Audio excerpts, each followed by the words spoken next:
ready? It's the Roundtable with me, Robert Bannon. Welcome to the Roundtable, everybody. It's Thursday. It's another Thursday. It's March 27th. And happy spring break. Yes, I'm on spring break, so I'm not here live.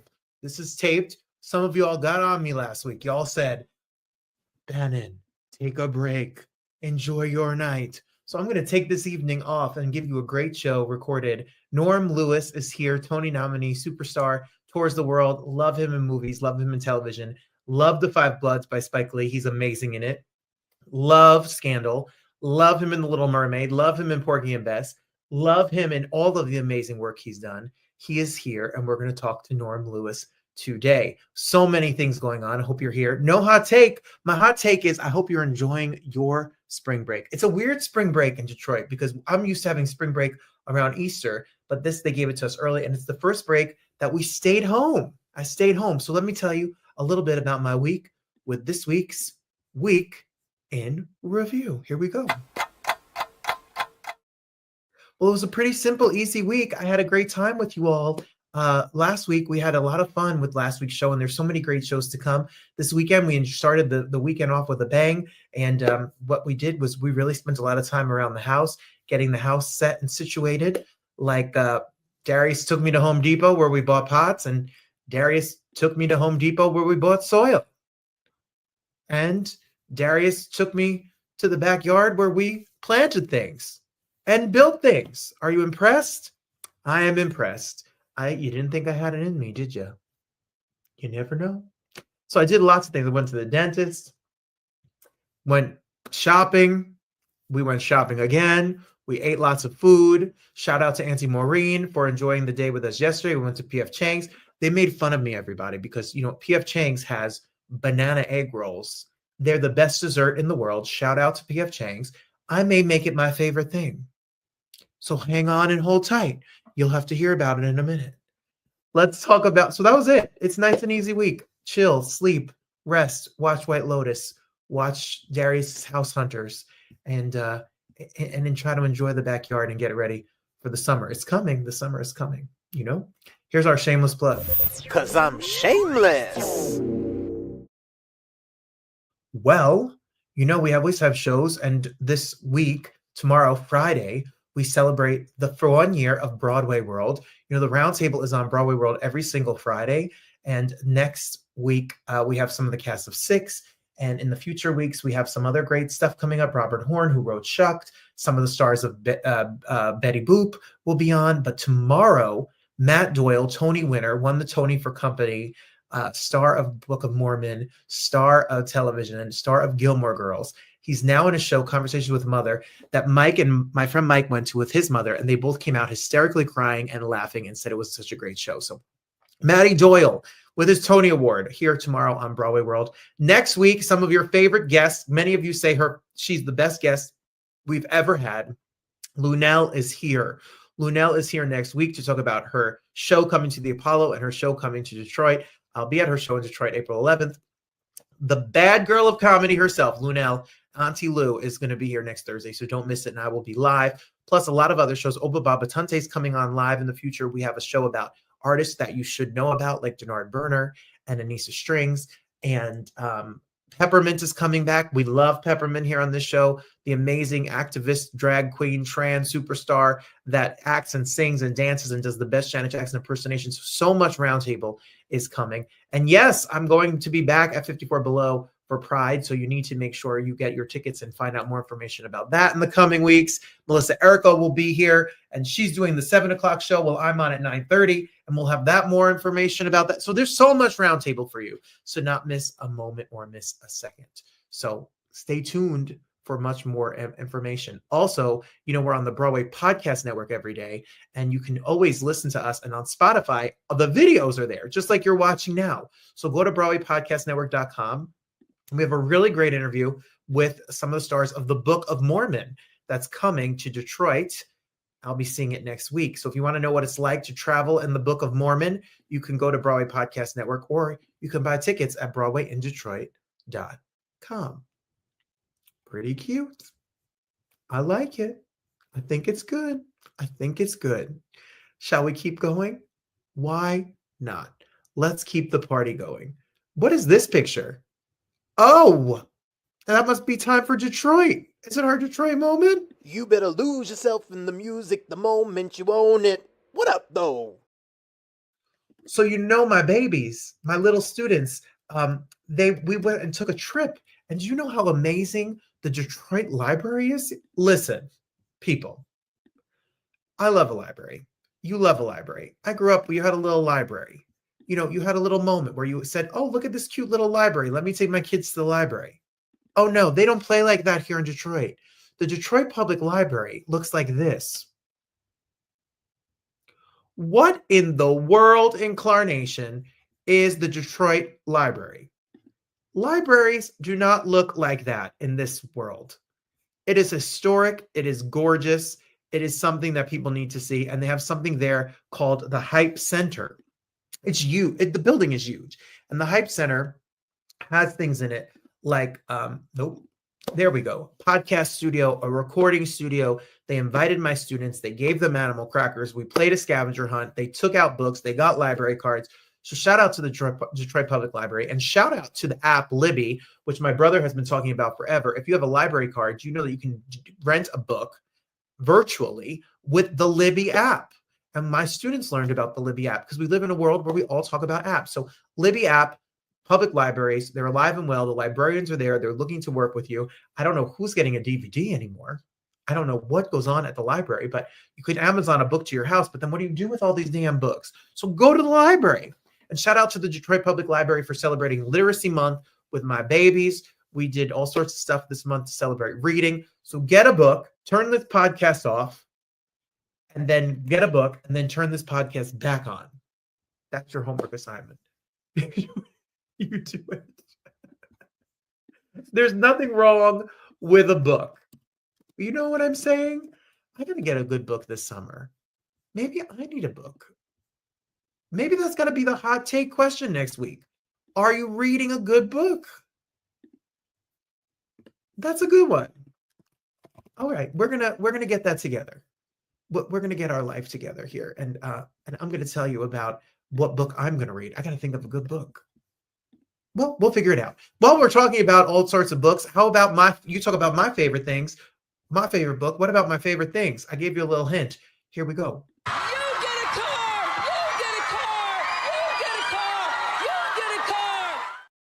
So yesterday we went to the mall. We were out in the outlet malls, which here is called Great Lake Crossing.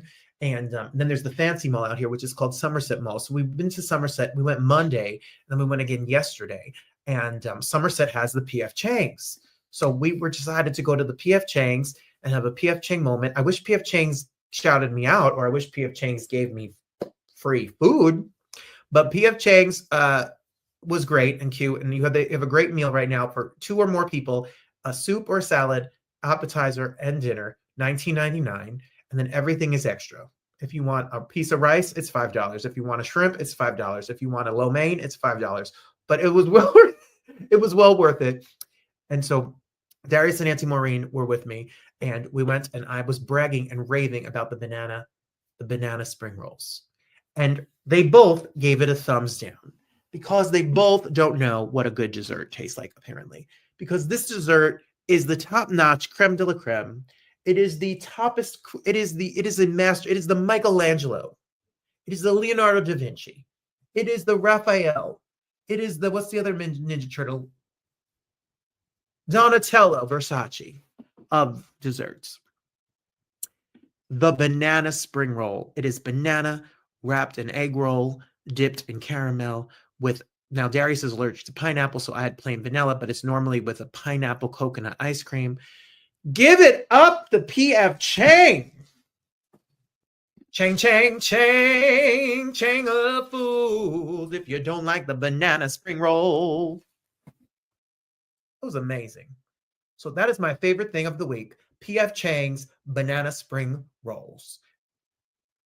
It's just so stupid. Here's my favorite. Hey, Fred. Hey. I'll be there for you. How you doing?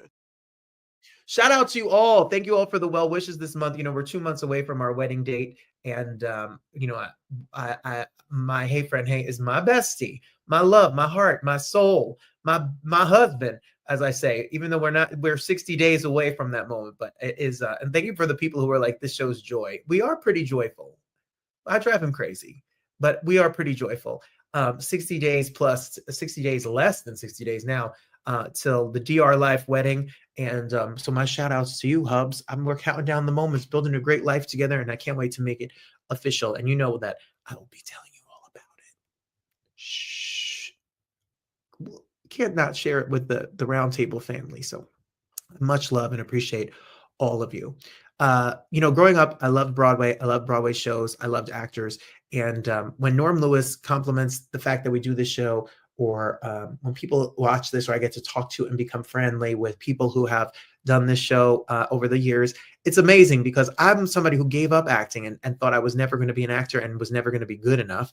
And you watch this and you give us a platform and you get me to be an artist and you get me to hear my craziness. And then great, amazing people like Norm Lewis come by, and Melissa Errico next week, and Lunel, and the list goes on and on. So I'm really excited. Norm has never done the Roundtable. We've done the red carpet.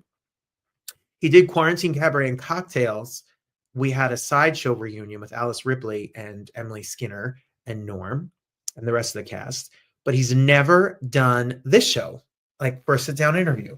So here is the one and only Tony nominee, SAG Award nominee, movie star, TV star, Broadway star, recording star, concert star, a nut in the best way. He's a fun time. He's one of the nicest guys on Broadway. Norm Lewis makes his Roundtable debut. Take a peek. But we love our next guest. He's literally a theater national treasure. And I have so many questions for him. Like, does he still know all the words to Phantom of the Opera?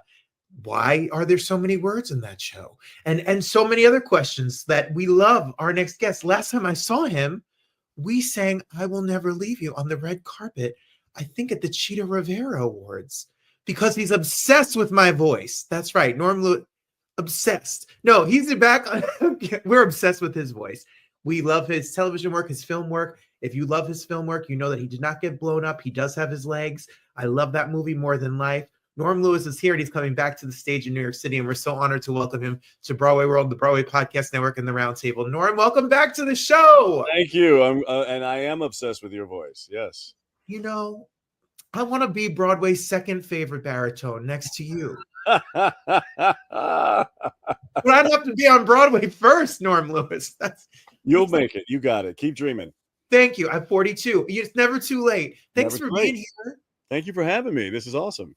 I'm so excited to talk to you about this show. You love to work. You tour, you do concerts, you do television, you do film, and you love the state. You love to work. Well, I got to pay the bills. Got to make the donuts, you know. So Ceremonies in Dark Old Men is a revival. Right. Can you tell us a little bit about how this came to you? Yeah, it was called. My manager and agent said that there was this opportunity to do this show called Ceremonies in Dark Old Men. I'm like, I've never heard of it. Like, I'd never heard of it before. And then I started doing, I read it, and then I did more of a deep dive into finding out what this show was about, the legacy of the show. And I was like, I have to do this show. It's from the Negro Ensemble back in 1969 is when it first appeared on stage. And there have been a couple of other revivals since then, but there's been a lot of great people who've been attached to this. And so I said, if there's any chance of me doing this, then yes. And so we're going to be doing it at the theater at St. Clement's. I love it. I'm so excited for people to see as we block our face, but you get the idea. April 11th, and it's only for 6 weeks. Yeah. Right now we open, we preview April 11th. We open officially April 18th, and we run until May 18th. Wow, it's going to be something really powerful, because I know that the story. What's crazy, Norm, is that the stuff that we talk about then and the things that were written then, we're living. Like, these stories are as important and relevant, and to have art of all different races, ethnicities, colors, sex, all of the things, we need to get these stories out more than ever. Right. Yeah. And it's universal too. I mean, it does deal with a particular culture and talking about what we as African Americans went through in 1956, but it doesn't necessarily harp on that. And it's relatable. People of all backgrounds who have been in a barbershop or hair salon situation understand the sort of relationships that you develop in those kind of establishments. Well, I know that I'm here in Detroit right now, and we love a barbershop cult. I was at the barbershop the other day. Uh-huh. And my sister-in-law is a You've been a barber before, but you are not a killer barber this time. No, this is not Sweeney Todd. Oh, I get confused sometimes. Oh yeah. Okay. Yes. So, what can you tell us about working with the cast and the creative team so far? You're in rehearsals. I'm sure you're in the moment of it all. What's it been like? We're in the throes of it right now, and it's very intense because we have a short amount of time to get this up. But I just want to mention their names. I'm old, so I had to write them down. But we have Felicia Boswell, Morgan Green. We have James Foster Jr. We have Jeremiah Parker, Calvin Thompson, and Bryce Wood. And it's just we have Clinton Turner Davis, that is directing us. Come on, that guy. Yeah, it's amazing. It's been an amazing journey so far. You got to get your tickets. You can go to the Peccadillo.com and you can get your tickets. And it's for 6 weeks. Like we said, smack in the middle of Manhattan on 46th Street is the theater. And you can see you up close and personal. You don't always sing. I mean, I was thinking about A Soldier's Play, and I was talking about Detroit. You toured around this entire country with that piece, your film and television work. What's the difference preparation? Is there a different preparation between a play and a musical? It basically is the same thing. You try to find the truth in the text, and even in a song, you kind of break it down as a monologue or duet, but you break it down just to kind of hear it. Sometimes we are speaking those, but cut to being just a play. It's you got to making sure your voice is right. You have the stamina, and making sure you're exercising to make sure you're stretched out and your body can do certain things, because there's a lot of physicality that's happening even in this show. But I would say the main difference is I don't wake up in the morning before I have to go to the bathroom and go, yee, to make sure that my voice is there. You talk about this production's history, and you talk about what the other people who have done it, if it's Denzel, if it's Billy D. Williams, if it's Keith David, if it's Lawrence Fishburne. But these people are monster actors, as you are as well, and you put this story forth. But this story's history, sometimes these shows don't have the history, the theater history that they have. Why do you think this show it's not a name that it's not these shows? Like, what happened to the history of the show back when it first premiered? Yeah, I mean, it was part of the Negro Ensemble first, and then there were other people who did develop it in a different setting, I think, and there was a television piece in 1975 as well. With Glenn Turner. And I don't know. I really don't know, because there are a lot of beautiful pieces that are out there that haven't really been rediscovered again. And I think that this is a great opportunity for people to kind of open up those vaults and go back and see things like this, because this was nominated for a Pulitzer. It didn't win that year. It was a runner-up, but it was nominated for a Pulitzer Prize. It's good. It's going to be a brilliant piece of writing with a brilliant cast, something that you definitely need to see more now than ever. You got to get your tickets. Like we said, go to the website, get your tickets. And the theater company who you're working with, they've made this reason. Well, a lot of conversation has been made about access to Broadway shows and off-Broadway shows and ticket prices. They've done a great job to make this affordable to everyone to get a ticket to come see the show. Yeah. Thank God for that. And I just read something recently that Hugh Jackman is on board with a group that is trying to make theater a little bit more accessible for people. Yeah. It's important. We got to get the word out. We can follow Norm while we're talking on Instagram, and you can see all of his concert dates and all of the things that's to come, because after this is done, I'm sure he's got many a trick up his sleeve. Truly.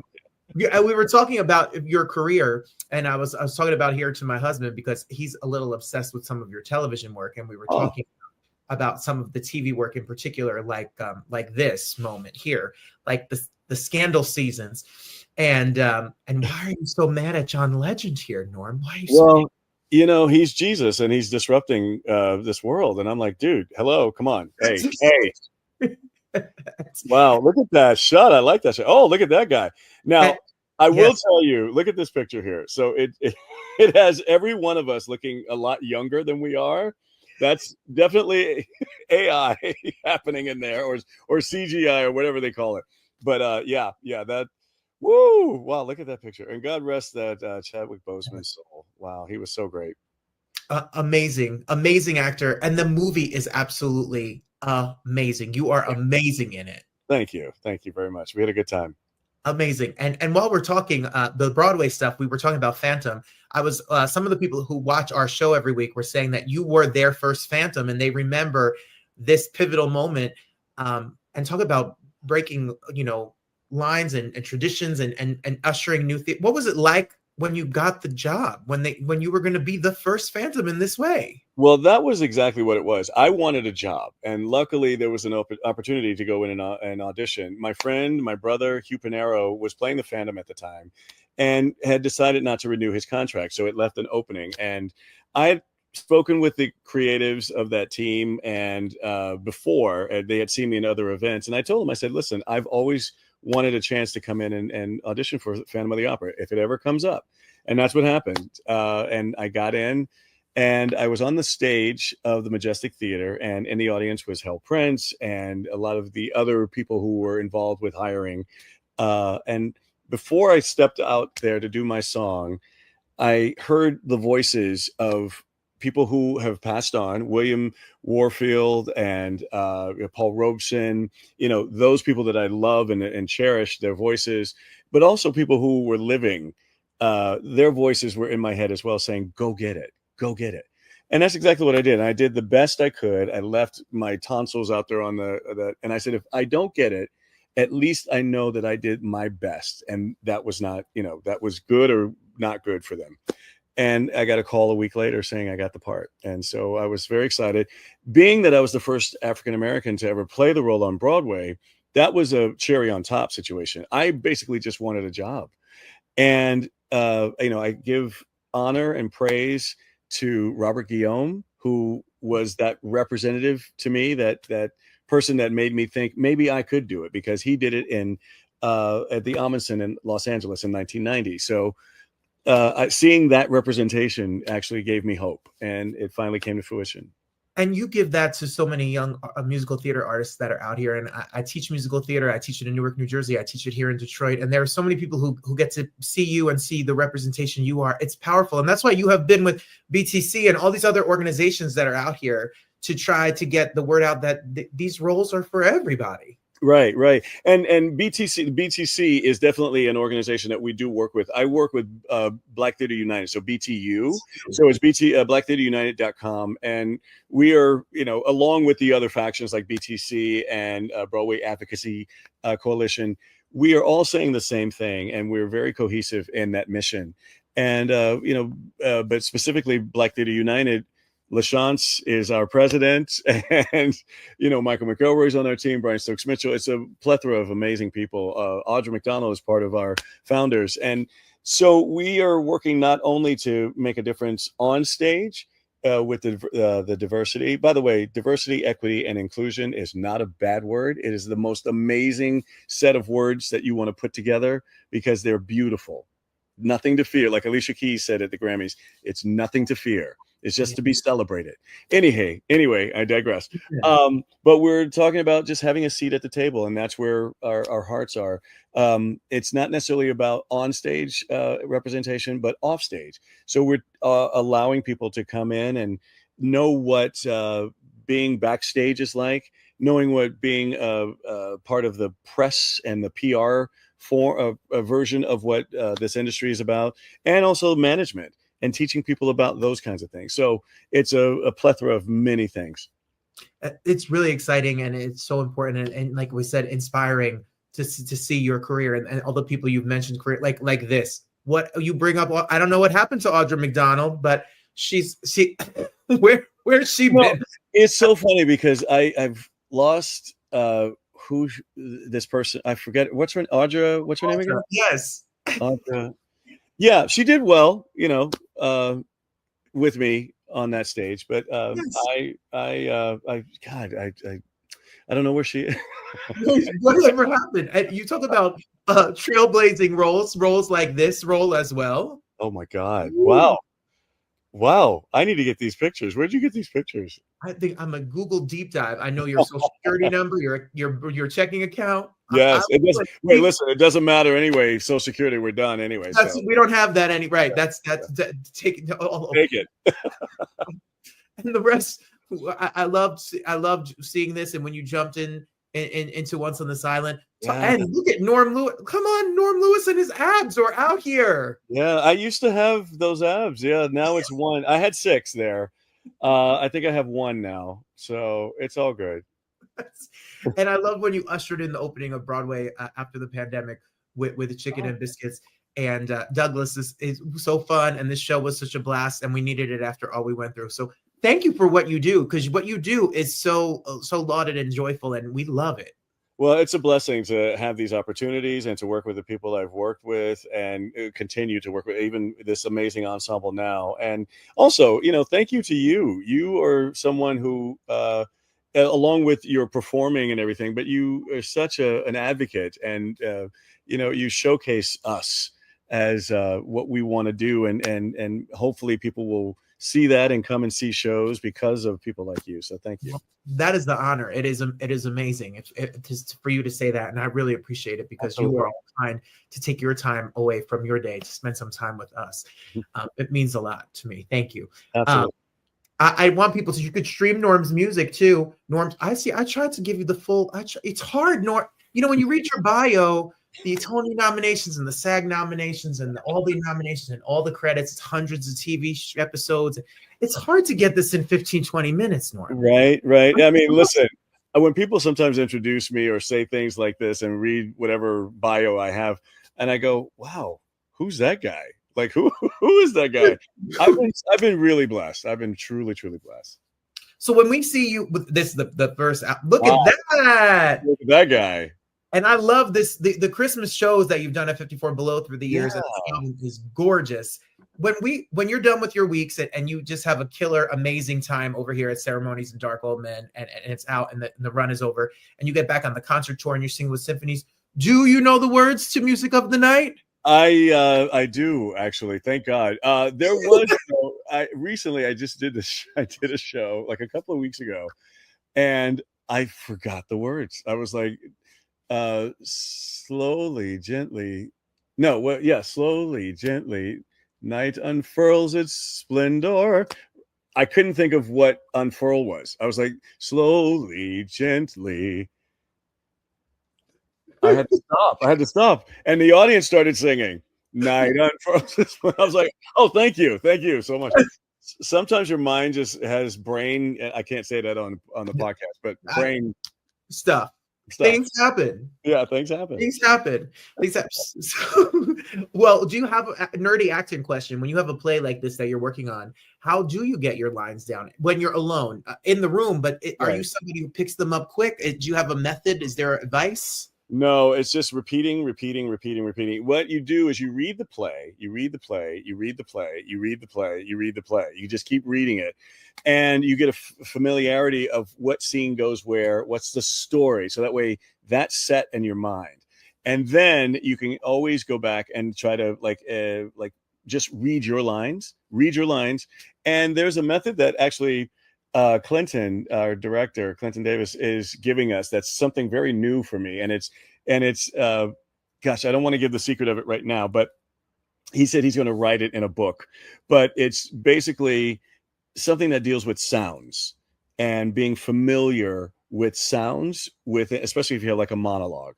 Just familiarize yourself with certain sounds. And so that's exactly what happens. And also rehearsing. A lot of times what will help you is the choreography or the blocking of the show. So knowing that I have to go and pick up a glass from a counter is like, well, I need to go get this drink. And so it's like, okay, let me go to the counter and get that drink. Yeah, the muscle memory of the movement. Oh, I'm excited. I'm going to be checking it out. I'm going to be there. You'll have to be there as well. A strictly limited 6 weeks engagement, theater at St. Clement's, beginning on April 11th. Get your tickets, thepeccadillo.com. If you're listening to us and you don't see our faces, then you can click the link below and get your tickets and make sure you need to see this, because y'all are going to be acting up there. I know this group is acting. Yeah. These people I've never met before. This is an amazing ensemble, and we're just feeding off of each other, and we're so excited to kind of get this going. So yeah. It's such a pleasure to see you. I'm excited for this. I'm excited for people to check it out. And we can't wait to the next. I'll know all the words to I Will Never Leave You next red carpet. Promise. Thank you. I'm going to study. All right, my friend. Ready last time. Thank you, Mr. Lewis. Thank you so much for being here. It's an honor always. Likewise. Take care, my friend. Well, there you have it. It's another roundtable. Nice, short, and sweet. I'll see you Thursday back live, not as rested, working like a nutcase, planning this wedding and talking to Lunel next Thursday. And then the week after that, the cast of some show coming to Detroit, but lots of great people in it. I'll tell you more about it. What is the name of the show? But Carl Payne is going to be here. A whole bunch of people are going to be here. He's from Martin, and Flex Alexander is going to be here. Oh, I got shows for you for days, so don't go anywhere. If you love this show, make sure you follow me right here on Instagram at Robert M. Bannon. Say hello, say, hey, how you doing? And go to robertbannon.com. We're going to have more information about my Pride show coming up in the future weeks, and you'll not want to miss a moment. And out here in this world, the world is crazy. Things are nuts. There's tariffs. There's emails and text messages of war plans and craziness galore. But what we do, we have no control over that. We have no control over the stock market. We have no control over the laws. All we can do is just hope for the best, pray, protest, voice our opinions, and vote, and love one another. That's really what we need more than ever, is we need to love and support one another. So what I say at the end of every show is there's more good than there is bad. There's more joy than there is sadness, and there's more love than there is hate. Go be the love to somebody. Call somebody with the extra time that you thought I was going to be talking to you, and tell them you love them. And how are you? And let's have lunch, and let's have a matzo ball soup. I love matzo ball soup. To my roundtable family, hey, to my real life family, I love y'all, and I'll see you again next week. Thank you so much for being here. The best is yet to come, and have a great weekend. And I'm going to enjoy my spring break. I may go have another egg roll. Bye, everybody.